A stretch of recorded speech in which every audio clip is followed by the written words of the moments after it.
In this section we will look at the prince's trips outside the palace. The king has a dream of the Bodhisattva leaving the palace at night. He saw he had been ordained and was wearing the saffron robes.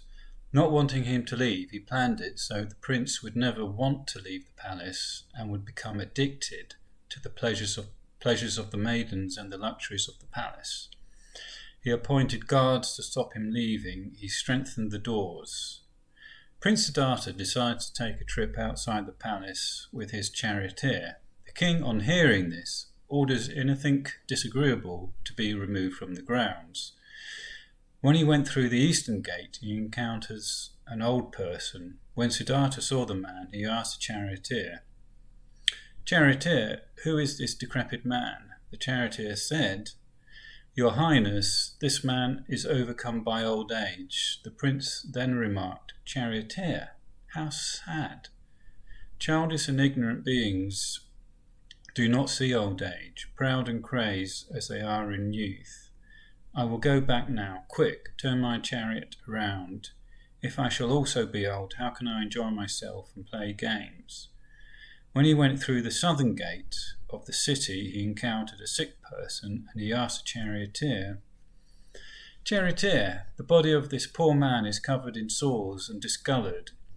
His senses are weak, he is crippled, and he breathes so heavily. He is so skinny, his belly is in convulsions, and he suffers. He is lying in his own excrement in revolting state." After the charioteer explains about sickness, the Bodhisattva says, "Health is just like a play in a dream. What wise person, having witnessed such unbearable terrors of disease, would have a positive view of playful games?" When he went to the western gate, he encounters a corpse.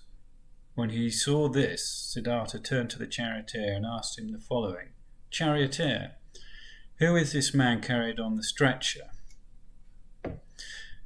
The other people have surrounded him, and they keep pulling their hair, scratching their faces with their fingernails, throwing dust on their heads, beating their chests and crying in distress. The prince exclaimed, "How sad that old age destroys youth. How sad the health is destroyed by various sicknesses. How sad that in life the life of a wise man does not last long. How sad that scholars are attached to pleasure. Even if there is no old age, sickness, or death, the five aggregates would still be ridden with great suffering. What then about old age, sickness, and death, which always occur together? Well then, turn around. I will think about how to be liberated from this state." When he went through the northern gate of the city, he came across a mendicant.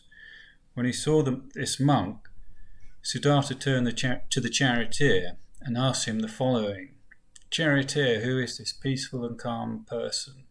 He walks with his eyes towards the ground at a distance of 6 feet. His clothes are saffron-coloured, and his actions are so peaceful. He carries his offering bowl and is not overbearing or haughty."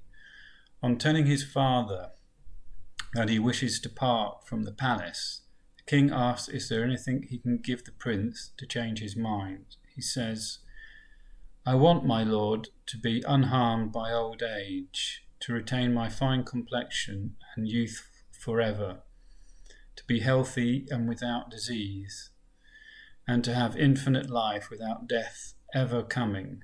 The king is sad as he cannot give him that. The Bodhisattva then asks, "My lord, if you cannot give me these 4 boons, freedom from misfortune and the terrors of sickness, old age, and dying, then I request of you another boon. Please listen, your majesty. I wish that, after I die, I will not have to take rebirth again." The king calls for a meeting of the entire Shakya clan to decide what to do about the prince. They decide to place 500 guards on each gate.